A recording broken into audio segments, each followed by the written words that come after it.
Hi everyone, hope you're all doing very well today, and if this is your first time to the channel, then welcome.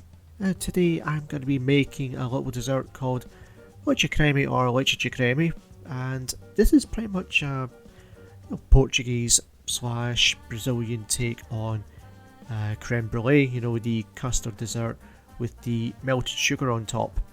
And this recipe was given to me many years ago, and it's the one I still use today. I first tried this dessert when I was visiting Barcelona many years ago, and they have their version of it called Crema Catalana, and I would like to try their version of it, but the recipe that I was given is much more simplified. The Crema Catalana version, I think it requires a hell of a lot of eggs, but this version doesn't require that many eggs, so I'm going to be doing the Portuguese version, and it's the one I still use today. It's really simple, really easy, and it's super tasty, and it's the way I like to do it. So for this recipe you're going to need 500 milliliters of milk. I'm using semi-skimmed milk, but you can use whole milk. I don't know if skimmed would work with it. I haven't tried it, so I wouldn't know. Also, you're going to need 250 grams of white sugar. Can you use brown sugar? I'm not quite sure. Like I said, this recipe was given to me a long time ago and I haven't bothered to change it, so I stick to white sugar. Also, you're going to need 3 egg yolks. These come from medium-sized eggs. You can use larger ones if you want, or even smaller. I think if you go smaller, then I think you would need 4 egg yolks, but yeah, I've got 3 medium-sized egg yolks. Also, you're going to need 2 heaped tablespoons of corn flour or cornstarch, and you're also going to need the zest of 1 lemon or 1 lime. The traditional recipe calls for lemon, and it also calls for the peel or rind of the lemon, but I like to use lemon, lime, or a combination of both. I really enjoy both actually. And I like to grate the zest into the mixture. It's entirely optional, but I really enjoy the flavour of it. But yeah, if you don't like that sort of thing, if you don't like little pieces of lemon or lime peel inside your food, then yeah, you can just take the peel and add it into the hot milk. We'll get to that part later on. And also omitted from the recipe is a cinnamon stick. My wife, she is allergic to cinnamon, so there's no cinnamon in this recipe, but you can take some ground powdered cinnamon and add it at the very end. But the recipe traditionally has a cinnamon stick to be added into hot milk, but as you can see, no cinnamon stick, so it's not in this recipe. But when we get to that stage, I'll let you know when you add it in. And with all that out of the way, let's begin. Firstly, you want to grate the zest off the lemon or lime. Now, I'm using a box grater here, but you can use one of those little handy zester things if you want. If you're going to use a grater, be sure not to grate off any of the white part, and be very mindful of your fingers. And once you've grated off the zest, you're left with a nice little pile, as you can see here, and set it aside. Now for the egg yolks, there are a few ways that you can separate eggs, but I'm going to be doing the method where you take 2 halves of the shell, transfer the egg between one and the other until both components have been separated. If you have a method that you're most comfortable with, then feel free to do it that way, but this way is the most comfortable for me, so yeah, it's the only one I know. But as long as you get the eggs separated, it doesn't matter how you get there, as long as you get there in the end, so do what you want. And before I forget, I do apologise for not getting my hands in frame when I was separating the eggs. I thought I had that down to a T, but as you can see, that wasn't the case, so yeah, I do apologise, but next chance I get, I'm going to show you how I separate eggs properly, with my hands in frame of course.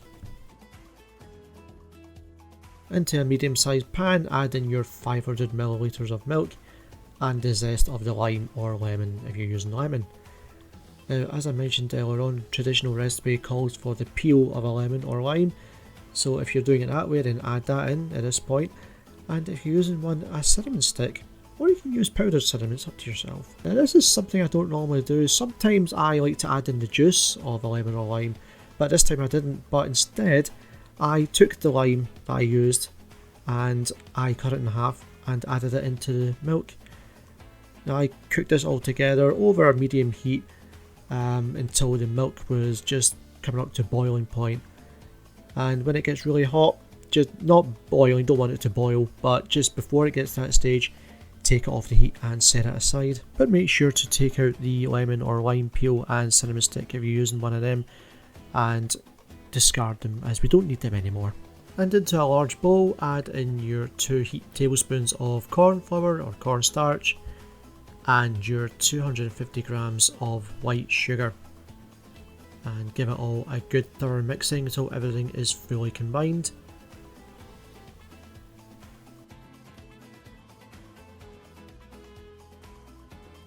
And then add in your 3 egg yolks. Now in hindsight, I should have used a wooden spoon after adding the egg yolks, but as you can see I stuck with a whisk and it didn't really go in my favour, so I totally recommend a spoon for this part. And yeah, just mix everything up until everything is fully combined again.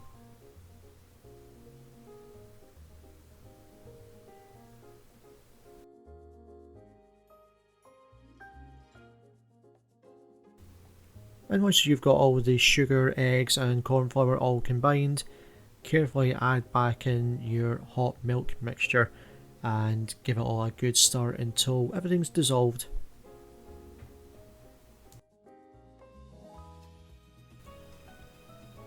Using the same pan you used to heat up the milk earlier on, add in your custard mixture and make sure you do it very carefully because you don't want any spillages here.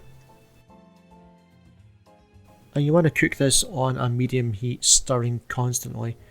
Now this could take, I don't know, maybe 10 to 15 minutes at most, depending how hot your stove is, but you want to keep stirring constantly. And at the moment it looks like nothing's happening. It's like you've done something wrong, but you need to be patient with this because after a little while everything will instantly thicken up and you want to watch out for that. So yeah, you need to keep stirring constantly.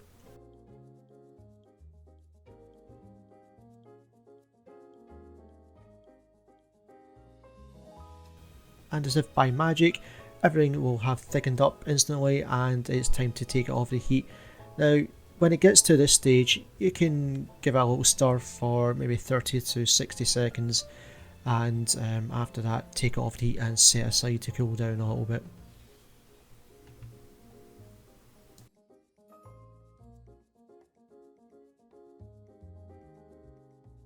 Now you can use little ramekins for this, but I'm going to use my little dishes that I picked up in Barcelona, which are designed just for crema catalana or Leite De Creme, creme brulee, whatever. And the mixture I made was enough to fill 5 of these little dishes, but if you have smaller ramekins or something, then I'm sure you can maybe get 6, 7, 8 out of all this. So just take your mixture and ladle it in one by one until there's nothing left. Now these could be eaten hot or cold. I mean, you can eat them straight away if you want, but I totally recommend putting them in the fridge, let them chill for a few hours and then removing them because I find the taste is much better. But if you like it hot, you can eat it hot right away. And after a few hours in the fridge, here it is all nice and chilled, and now it's time to melt some sugar. But sometimes I like to sprinkle a little bit of powdered cinnamon on top and eat it as it is. I'm going to use this black iron thing here. This is specifically used for melting sugar on this type of dish. I got it with the cooking set with the little dishes, and the idea is to hold it over an open flame for maybe like 5 minutes, press it gently onto the dessert with sugar on top, and it will caramelize and cook the sugar.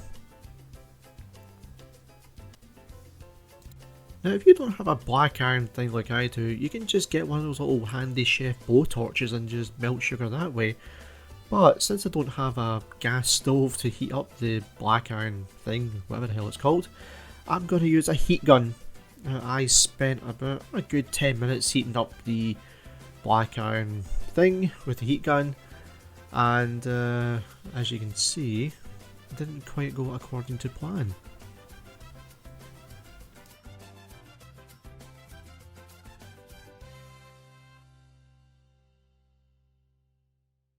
So since I don't have a little handy chef blowtorch, I decided to use my heat gun instead. It did the job. I must admit, it did the job, but it's something I'm not gonna do next time. I'm just gonna invest in one of those little blowtorches instead. It can get the job done much safer, I think.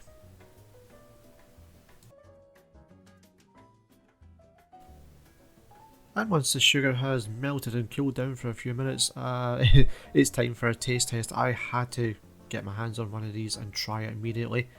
And oh god, it's as good as I remember. Really, really good. And this definitely gets a big thumbs up from me. And there you go folks, I hope you enjoyed that one.